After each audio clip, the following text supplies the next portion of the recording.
You're listening to the Let's Talk Marketing podcast hosted by me, Katya Allison. So, what have you gotten yourself into? Let me tell you. In short, it's a good time, great conversation, and a little bit of learning along the way.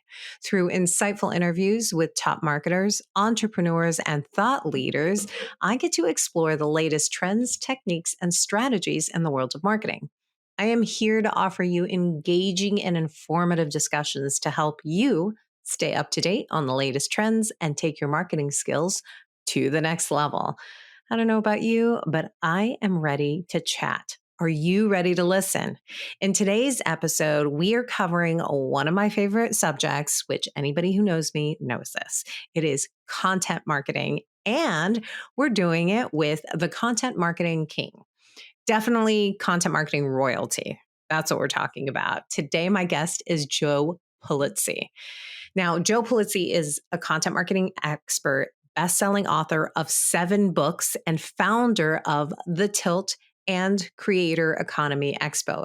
He coined the term content marketing in 2001 and launched Content Marketing Institute. Joe's podcasts include Content Marketing Inc. and This Old Marketing. He also is the force behind The Orange Effect, helping children with speech therapy and technology.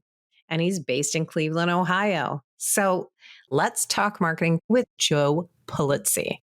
Joe, welcome to the Let's Talk Marketing podcast. I am super excited to have you on here. I'm a fan of all of your books. I didn't tell you that before I pressed start, but I am such a fan. I'm like fangirling over here is really what it is. So thank you. This is a great place to start. I'm glad that you started the podcast by just throwing out compliments.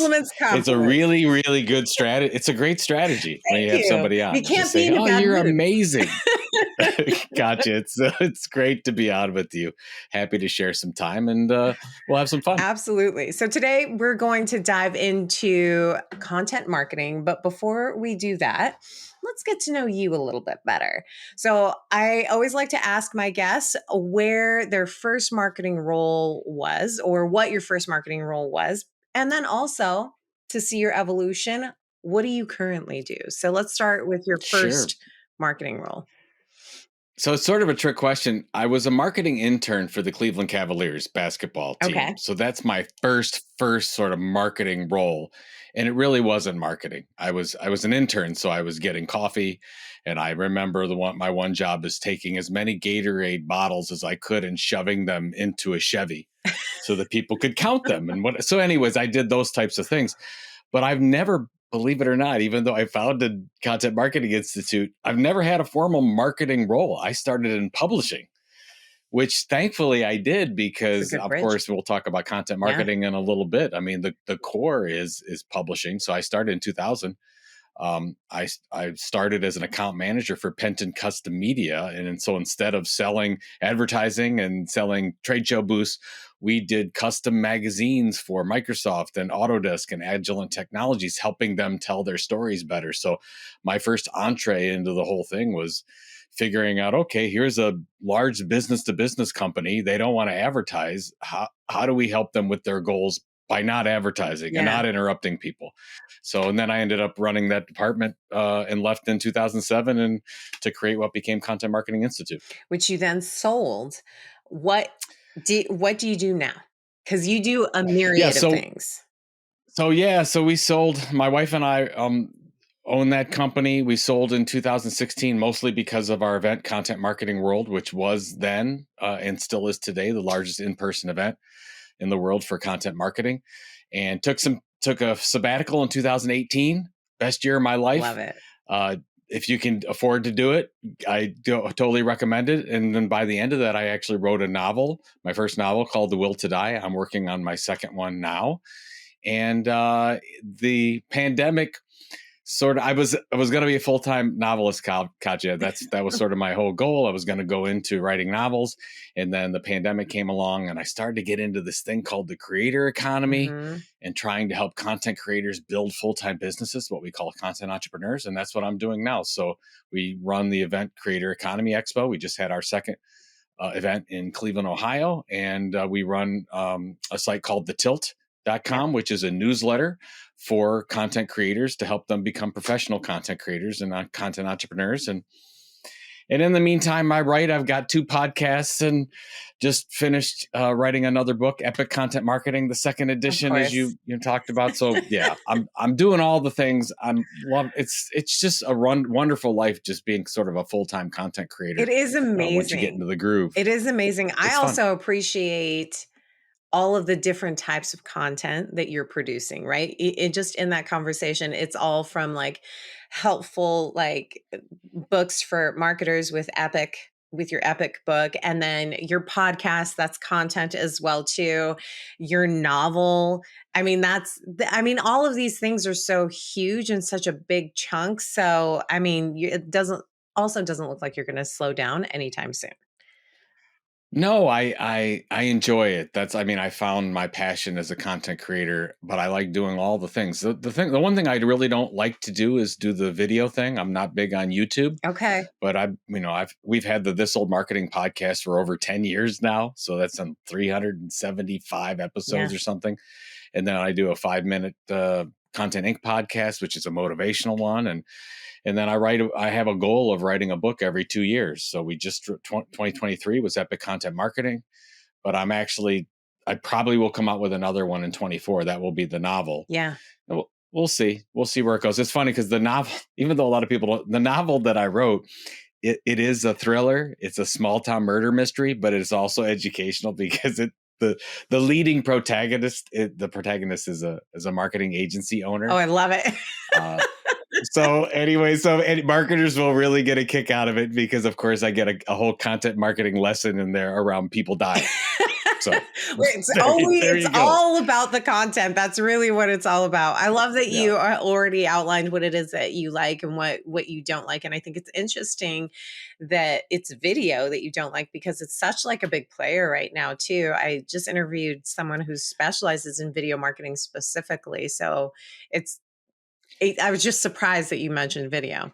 It, I'm not shy about it at all, but it takes a lot more work than I think people put into it. Like today, you have 1000%. to have you have to my good friend. I don't know if you know Jay Bear, but he went into doing tequila shorts now, so he does tequila informational videos on Instagram and TikTok, and it takes a lot of his time to do. It's done really, really well, but it takes a lot of his time.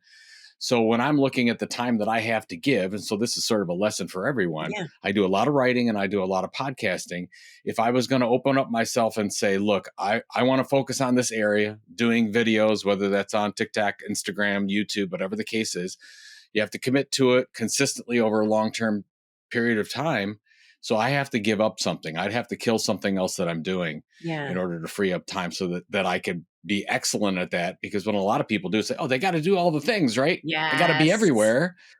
And if you're everywhere, it's very easy to do content. I do content audits for a lot of companies and a lot of entrepreneurs, and they'll say, Joe, what's wrong? Why isn't things working? I'm like, oh, well, here you're on Twitter, you're doing Facebook, Instagram, LinkedIn. You've got webinars you're doing the podcast, you're doing this research project over here. You're doing all the things. So you're jack of all trades, master of none. That's why you're not building an audience. It's better to kill off 5 or 6 of those things and focus on doing 1 or 2 things amazingly well. So I've been able to add, like every year or so, I can add something. Yeah. I have some help to put some of these pieces together so I can keep the quality up on the podcast or the blog or the newsletter that I have. But it's better to just, like, if you're getting started, you're like, okay, I've got to do one thing really well. Just like Mr. Beast, Jimmy Donaldson is the number 1 YouTuber in the Yeah. world. How did that happen? Number 1 media company in the world probably is going to be Mr. Beast's empire. Just focused on YouTube for the first 7 years. That's it. Just, I'm going to be great at YouTube. I'm going to figure out the algorithm. I'm going to figure out my audience.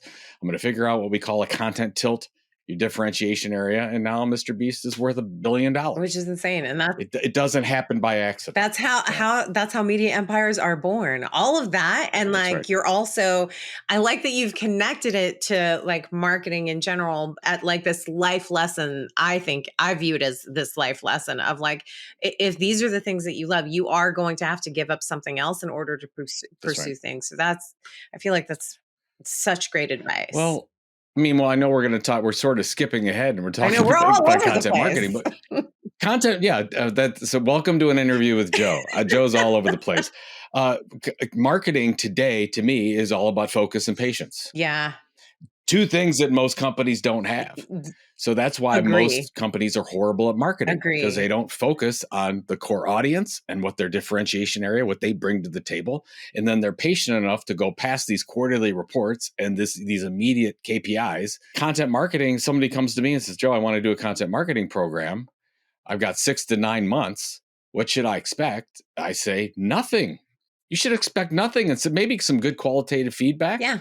But it takes a long time to build an audience that knows, likes, and trusts you, much longer than 6 months. So if you need immediate results, don't do content marketing. Go interrupt people. Like go do billboards or do pay per click or do social ads. If you need immediate, you're not going to get immediate off of something that takes a long time to build a relationship. Now, that's why I love content marketing, because once you build that audience, you can do amazing things, but it does take time. It's building a relationship with content is really what you're leveraging that content for with your audience, right? And it's like the consistency thing. I think you're right. We're totally diving into it. I do have a couple more questions though, because Sure, please. because Yes. you're so knowledgeable, I would like to know which social networks, if you go to any of these social networks for this, for to be inspired, to be educated, or to be entertained. Do you go to social networks for any of those things? So I've chosen my network to be LinkedIn from a social media Love standpoint. it. I spend most of my time creating content on that platform, and I also engage in that platform. So you have to make a decision, right? I used to be all Twitter for a variety of reasons. I don't know what Elon's doing these days to Twitter, so I'm a little bit off on that. I made a decision, and this is not a marketing decision. This is a personal decision, not to go on LinkedIn or not to go on TikTok at all. Interesting. Okay. Um, I'm a little bit weary of the way the data is being used, and I'm also concerned about the fate of humanity. That when you spend 3 to 5 to 7 hours a day on an app, and it's so addicting. I see my kids. I've got kids are 20 and 22 years old. I Yeah. mean, I see how they are. I see kids younger than that. I see my friends that they can't sleep at night because they're on TikTok. So that's a whole nother issue. Yeah. It's a whole other So podcast. I have concerns. I have concerns there as well. But to answer your question, LinkedIn is sort of where I go for almost everything, and education as well. And my audience is there, Yeah. so it really, really does help. And we just talked about focus. If you put enough time into one platform, you will reap the benefits of it, but it does take considerable investment to get there. So I've gone all in on LinkedIn, and not to say that that's a place for me. I know some people that are all in on YouTube, Yeah. and they get all their information and all their learning and everything there. I just happened to go to LinkedIn and went all in there. I feel like it's underused and undervalued sometimes. Everyone's going to all of the different social networks. Outside of social networks, especially because you're living in this creator economy space, helping other creators, where do you go to stay up to date on trends? That is not a social So network. no, so yeah, so basically, I'm, I'm probably lucky because we have a news show, a podcast called This Old Marketing. I've been doing it for 10 years. So basically, I've got a lot of newsletters. I get Morning Brew, I get Yeah. the Daily New York Times that I look at. I get a lot of newsletters from creators like CEO Bloom or Jay Klaus, and I get a bunch of links. And Robert Rose is my co-host on This Old Marketing, and he gets a bunch of links. Yeah. And we come together every week and we talk about 4 or 5 news. Like, for example, this week we're talking about AI. Everything's AI Huge that we're going conversation. into. And we've got 3 or 4 news articles that come from TechCrunch and Mashable and CNN Business and Axios and Fortune and Forbes and all those places. So I go to all those and so it's just been a wonderful exercise that has really it's helped my career, because we just decided to do a news show, and nobody, kind of back to the differentiation. Yeah. There's nobody that does a content marketing news show today. Probably because it must not be must not reap rewards for a lot of people because we're still the old ones doing it for the last I 10 years. I've got some And so that's what we've done. So that's helped us keep up to date as well. I have some theories about that actually is a really great segue into the let's talk marketing strategy part that leads me Sure. into content marketing, because I think that there's probably not one, because in my experience, content is something that affects everything, but is not the first thing that people think about when they're, sitting at, I'm envisioning this brand conference table that's really long where we're like, what are we going to do?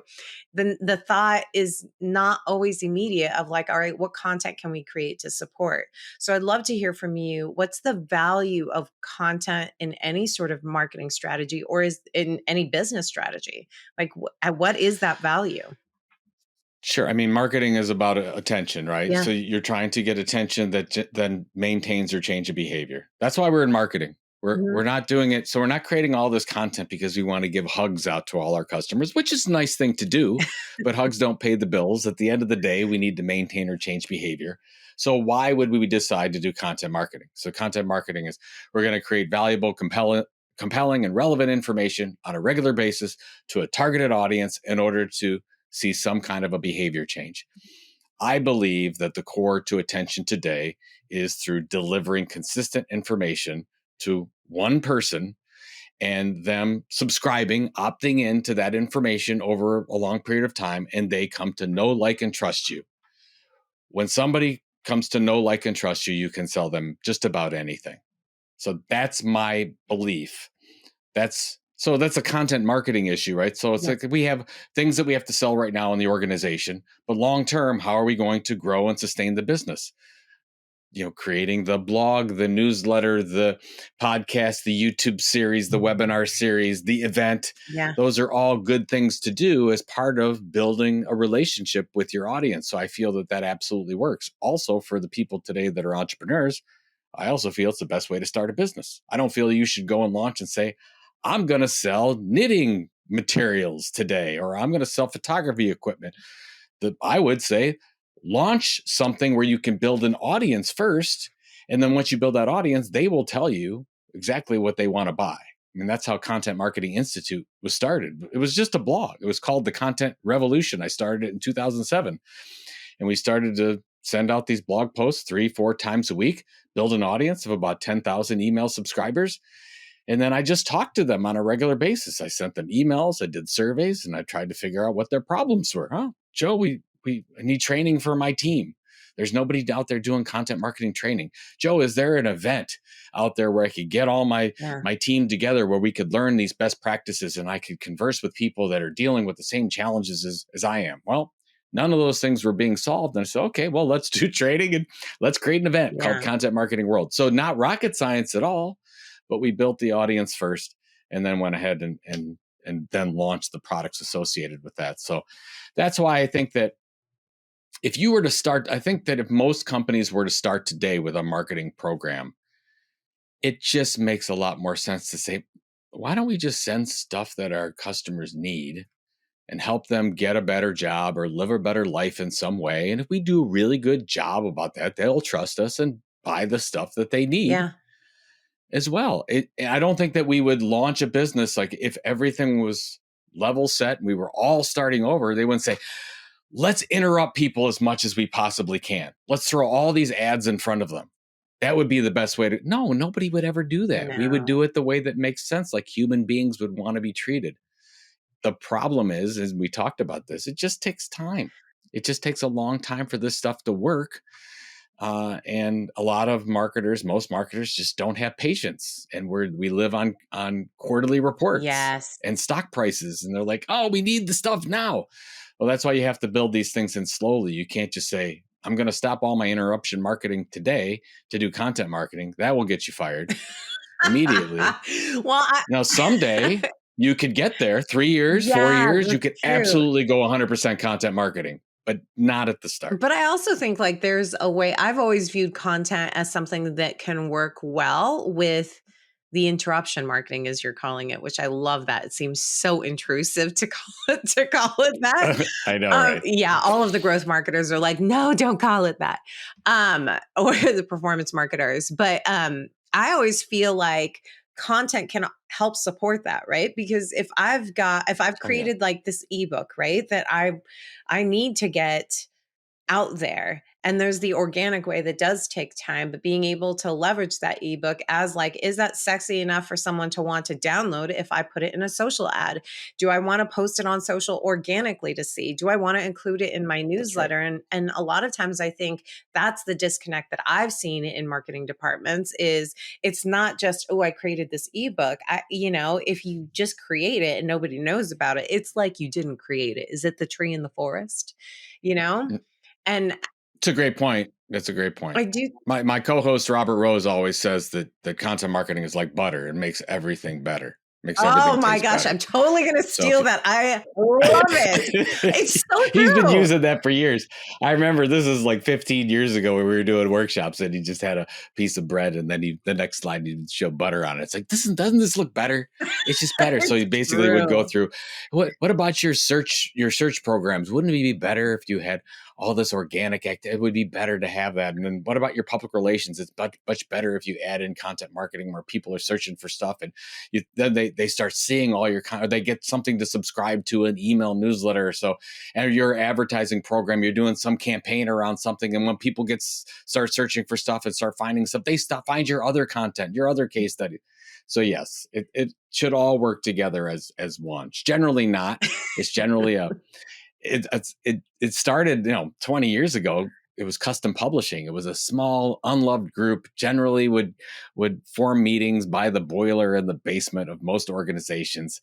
They were doing the company magazine or something, or the Yeah. company newsletter, and now they content marketing has a seat at the table. But hopefully, if you're the content marketer, you're going and talking to the person that's in charge of all these other things and saying, hey, Yeah. what content do you need to help? And that's what sales, right? Yes. It's like, there's a really good case study. Xerox was having some issues where they were creating all this content, but the sales team wasn't using any of it. Mm-hmm. So they were creating like tons of blog posts and ebooks and white papers and everything. They would do it every week, but none of it was being used. So they basically said, okay, we're just going to send an email to our sales team and we're going to have 3 bullet points, 3 pieces of content, and how sales are using it or could use that piece of content in their business right now. And then things took off. Instead of sending them to an intranet and saying, here's all the content you have that you should be using. Well, salespeople don't work that way. It's like, hey, what do you got? You got an ebook. How can I use this? Use it this way. How should I use it? You could put it on LinkedIn and do this, send it out to customers at this stage of the buying process. So they just need a little bit of guidance so they use that Yeah, a content. little bit of enablement, Yep. support. And I Very think the good. thing Yep. with also content marketing too is it can, when you're in it, you can feel like a lone wolf, right? Like I've been in that position. How can you say we have no content? We've created, to your point, blogs and podcasts and webinars and one sheets and all of these things. And then there's like this piece of the sales team isn't using it, or the other team isn't, like customer success isn't using it, or Yep. like I don't know, people aren't picking it up on the website. Name all of the reasons that people wouldn't use it. And so I think like there is this need for any content marketer to be just as much of an advocate internally within their company as it is externally, right? So it's great that we've created this for the consumer, the content consumer, but like if our team internally can't evangelize it also, then it's probably not going to go as far as it can. I don't know what your thoughts are on that. Oh, it's a great point. I mean, I'm a disciple of Don Schultz from Northwestern, and who passed away a couple years ago. But Don always said, before you do anything externally in marketing, you should be focused 100% internally. Yeah. So who are the people you need? And that's why I love internal communication. So if you are the marketing role, you should have what is your newsletter to your employees? We'll work with HR on these things. Educate. I mean, your best spokespeople for your organization are your employees. They're your best Yeah. salespeople. So how are you and arming those people. I mean, that's why I loved IBM in the early days, where their social media effort was amazing, because they said, please go out, get on Twitter, get on Facebook, do all the things. Here's how you do it. We'll help you set it up. Yeah. I mean, I don't know if they're doing that today, but boy, back in the day, that was amazing. And then all those people were speaking at events and getting out there, and that just took IBM to a whole nother level. So I would say start internally, and especially with social media or with content marketing, you need to do that, because most people in the marketing executive ranks think they know what content marketing is, but they really don't have an idea. They think of it as, oh, is it social media content? It Like, is. what are we Yes. talking about here? Yes. Yes. I Um, feel like it's all of yeah, those it is. things. It Yeah. A little is. piece of it. But exactly. And then, so basically, when you talk to marketing executives, you want to get down to, okay, what are we trying to do? Yeah. Like, because that's all they really care about. Like, are we trying to create more loyal customers? Are we trying to get our current customers to buy more stuff? Is this new? We need new customers. We need a new product launch. We need people buying. Like, what are we trying to do? They ultimately don't care how you get there. Yeah. If they just want it to work. So as long as you're on the same page and you can say, oh, okay, this is how we're reaching that goal. Here's the hypothesis we're setting. We're 10% increase in customer yield on this particular product, and we're getting there through this program of content. We're going to continue to do this for X period of time, and then pivot based on the information that we receive from the audience and what they say and what they like and their behavior and what they're clicking on and where they're going to and how they've changed those types of things.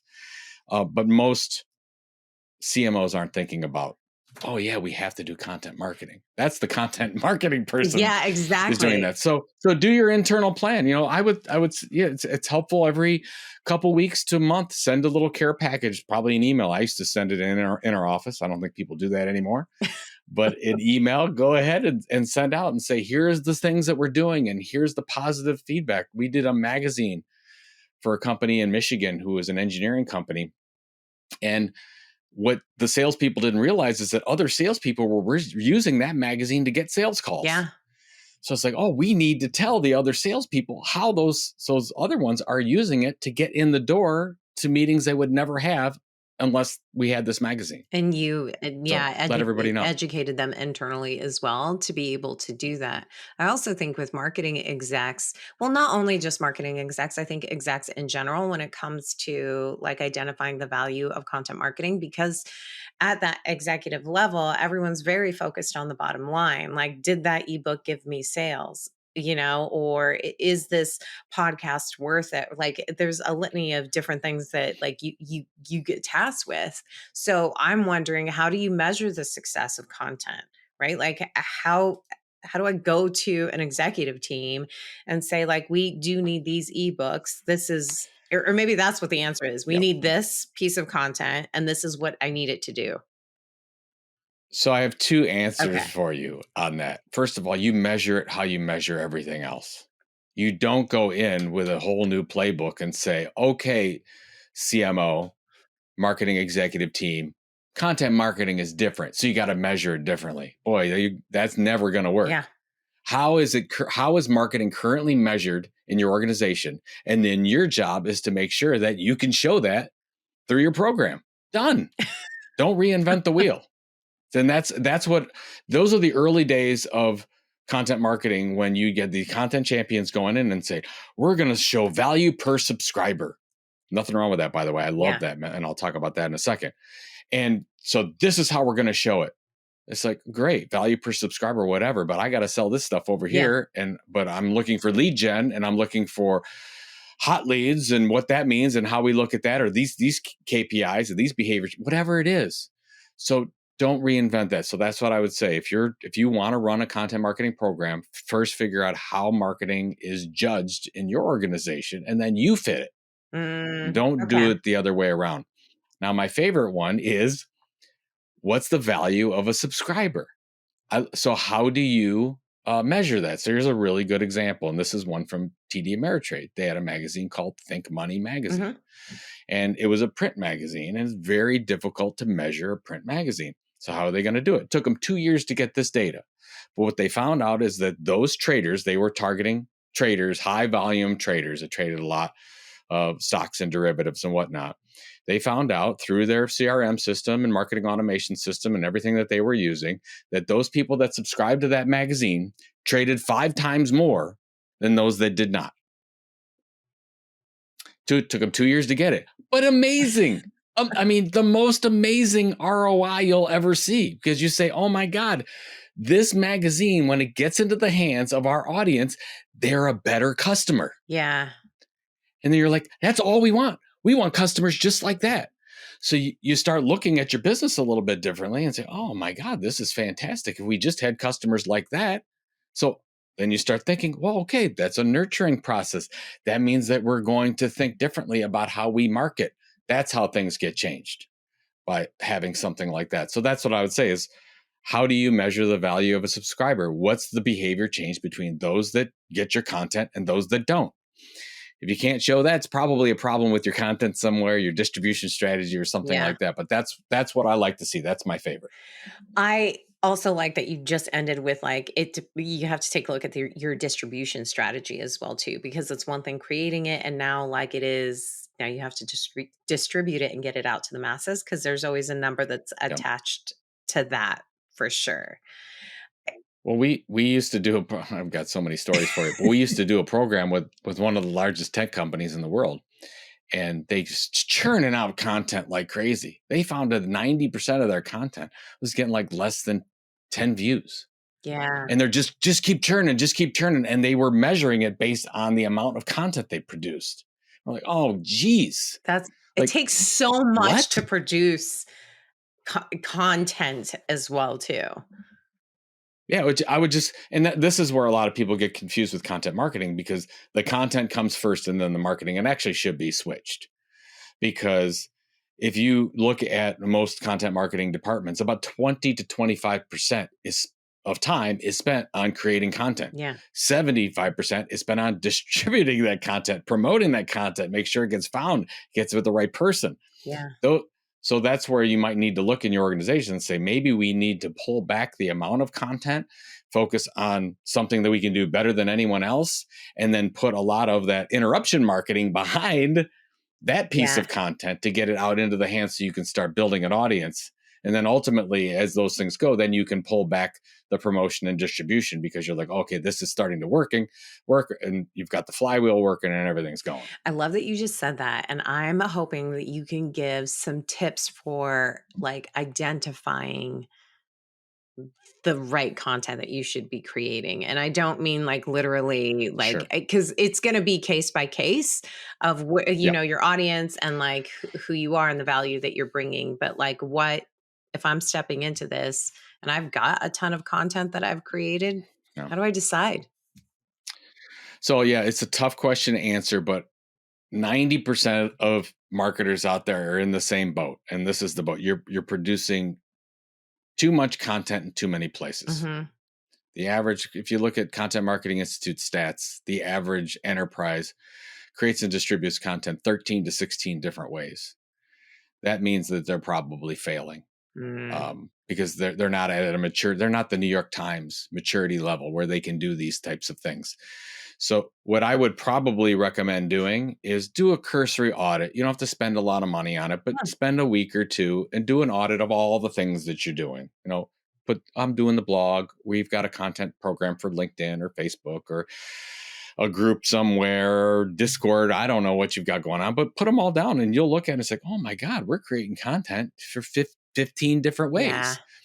And then start getting some data on what's working and what's not. You'll know really quickly and say, we've got one that's working really well. The podcast. Yeah. We've been doing this podcast for a couple of years.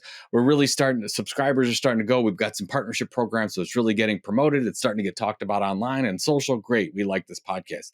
Then you'll find out some other things that you're doing. It's like, well, why are we even on Facebook? Like, this Instagram thing, not really working well at all, or whatever. TikTok could be anything, or LinkedIn if you're not putting enough time into it. Maybe you're like, our e-newsletter is getting a 4% open rate. That's terrible. Yeah. Like, that means you're spamming people. So you just start to look at all those things, because you might not even know why you started those things. Yeah. And then what I would like to see is take 3, 4, or 5 of those things, just kill them, just wipe them out. Tough decision to make Yeah. because, we've been doing change is difficult. I totally get it. Yeah. But if you're asking me what you should do, probably get those resources freed up and move them over to the things that are working really well. I'd move them over to that podcast that's really working so that could be better. Yeah. Focus on that and say, wow, we're getting some good traction with the podcast or your e-newsletter or whatever it is. And say, wow, we have a really good opportunity to be the leading informational experts for that particular thing to that niche of people. Great. Yeah. Let's put everything you got, go all in on that and get rid of the stuff that's not working and do that for the next year. Like that's a very simple strategy that any company of any size can do. And it's just, you just have to trust me that half the stuff you're doing is wasting your time and energy. And more importantly, it's wasting your customers' Yeah. time and energy, because you have to ask yourself the question at some point, what if you weren't creating any of that content at all? Would your customers even notice? Yeah. And the honest answer with you got to be honest, You right? do. You have Probably they to. You wouldn't. have to be honest, and They probably wouldn't care, right? Yeah, it's so If they true. stopped getting your newsletter, they'd be like, they're not going to, what you want them to say is, oh my God, where'd that Yeah. newsletter from Widgets R Us go? Like, I love that newsletter. No, they're not saying that. They're probably so thankful that they're not getting the spam from you anymore, or it's just going to spam anyways. So that's where we want to level. Do the content audit, cut some things out, and then ask yourself the question, like, is this really necessary to help our customers live better lives or get better jobs? And it's a tough question, but if you answer that, say, no, it's not, then you've got some decisions to make on the content side. Yeah. And if you don't want to make those decisions, then you just leave where you're at, or you actually just put more money into what we talked about, interruption marketing, which is okay. It's not wrong to do that. It's just a different form of communication. I also think you need to kind of do both of them in order to like stay steady and stay consistent, and stay in front of like the right audience as well too. And Exactly. just a point on like what you were mentioning about like letting go of some of these things. It is, you have to put your ego on the shelf, like, and really evaluate it. And it's tough because like when you're creating all of this content, and I've been guilty of it as well too. Like, oh, but I really like to do this. I love this, but literally, I'm not working just for myself. Like, this is not a painting on my wall. This should serve a purpose. And I think being consistent and serving a purpose, they're key things to really successful content, I guess, is what I'm trying to say. Yeah. And it's what a publisher would do. Yeah. I mean, like them or not, BuzzFeed just made the very difficult decision to say they're killing their entire news division because they felt that they couldn't be competitive in that area, and they could move those resources over, get rid of some, but move those resources over to the areas where they feel they could be dominant in some other content areas. Great. That's what media companies do all the time. We look at where but they have a little bit more incentive because they can see the numbers. Yeah. You say, oh, this is the amount of revenue. This is the cost. Yes or no, whatever. It's harder from a content marketing standpoint. So we have to use some other measurements, but still the same thing applies. Sometimes you just got to kick some things to the curb so that you can be better in others. My friend Jay Klaus said this the other day. Really important. Says, it's easier to get an A+ in one class to get an A than get all A's in 5 classes. It's true. Same thing, right? Oh, look at all the content you're creating. If you were just creating one thing, you could be amazing. It could be the best thing ever. Exactly. If you're doing 5 different things, C's to get degrees, but may not be helping your customers at all. So just think about that. I love that. I actually just said C's get degrees the other day. I'm not going to say that's what I was promoting to my college age kids. I was just telling them. I could really talk to you. Please just pass. That's all you're saying. I mean, we're in the same place. You've been there. You've been there. Like, oh my gosh, just how many more years do we have left? Just 2 more. Let's go. Let's power through. Do you go to class? Like what? How hard is this class? What's going on? Anyway, I love it. That's a different podcast. It is totally like we'll do a parenting podcast as we transition into empty nesters. I could really talk to you forever about content marketing. I do have one final question for you, and it is: if you knew then what you know now, what's this advice that you give to yourself? What's this marketing advice that you give to yourself?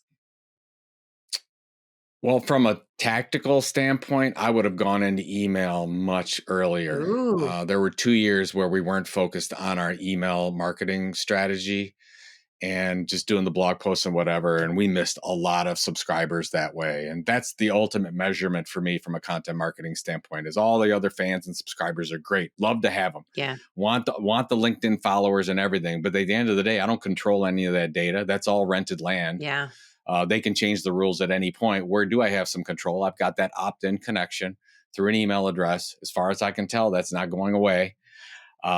So that's what I would probably be focusing on. And the other thing would be I don't have to be on every platform. I think mm, I miss some opportunities by I have to do the Facebook business thing, and then I should be doing something on Instagram. And do I have to? And I'm worrying about whether I'm missing out on TikTok or whatever.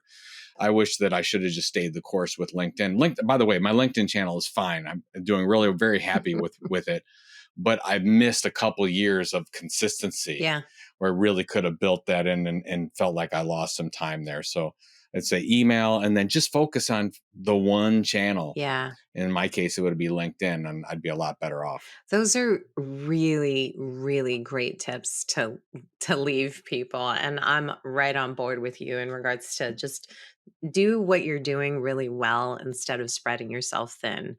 Thank you so much for coming on here, sharing your wisdom, giving us your insights, dropping some advice nuggets, parenting to content marketing, the whole nine yards. Yeah, geez. Parenting tips are us. Yeah, Exactly. exactly. Well, thank you again so much. It was a pleasure speaking to you. Thank you, Katya. We'll talk soon. Okay, so I am definitely a super fan of Joe's. It actually was very difficult for me to narrow down to just three key takeaways, but I do have them for you because, I could probably talk to him for hours or even just have a specific podcast on content marketing where he and I can dive in. Maybe I'll pitch that to him for the next time. But for now, here are my key takeaways from today's episode. Number one, content marketing is like butter. It makes everything better. I love that Joe highlights the importance of integrating content marketing with other marketing efforts, because just like butter, it enhances the taste of the bread. Content can elevate your search programs, public relations, and advertising campaigns. When content is strategically used across various channels, it attracts and engages your audience more effectively, really creating a cohesive and impactful marketing strategy. That's a big one, right? All right, key takeaway number two. The power of building trust through content marketing means that content marketing goes beyond mere attention grabbing. It aims to build trust and long term relationships with the audience. By consistently delivering value and relevant information, businesses and brands can gain the trust of their customers. It's social proof. Content marketing is not just about immediate sales, but about understanding the customer needs and providing solutions over time, leading to a lasting loyalty and sustained growth. While it does require patience and time to see results, the trust based approach proves to be more effective and customer centric than interruptive marketing methods. It's a nice way of saying ads. And the last key takeaway is the importance of being an advocate for content marketing, not only externally, but it is also internally, meaning within the company. Before focusing on external marketing efforts, it's really crucial to start by educating and arming your own team, making them your best spokespeople for that content. Internal communications and collaborations with HR play a real vital role in that process. Measuring the success of content marketing can be challenging. I can't tell you how many times I get this question. How are you measuring the success of it? But it's a challenge, especially when executives focus on immediate bottom line results. To address this, content marketers must align their content goals with the organization's overall objectives. By setting clear hypotheses and KPIs such as increased customer loyalty, higher sales, or new customer acquisition, content marketers can really demonstrate the impact of their efforts. Regularly sharing positive feedback and success stories within the company reinforces the value of content marketing, helping executives understand its role in achieving broader business goals. And there you have it. Those are the 3 takeaways from this episode. I would love to hear your insights you found. Slide into my DMs with the guest name to share. You can find me on LinkedIn, Allison Katya. Well, Allison is the last name, Katya is the first name. You get it. You've heard me before. Subscribe and follow on LinkedIn, YouTube, Spotify, or wherever you listen to podcasts. A special thank you to my podcast producers, the amazing team at Content Allies. Let me know if you want more information. Check out the episode page to learn a little bit more about Joe or how you can get in touch with me too. Thank you again for spending your time with me today. Until next time, may the conversation flow, the laughter linger, and the outlook remain optimistic but grounded in reality. This is Katya, signing off.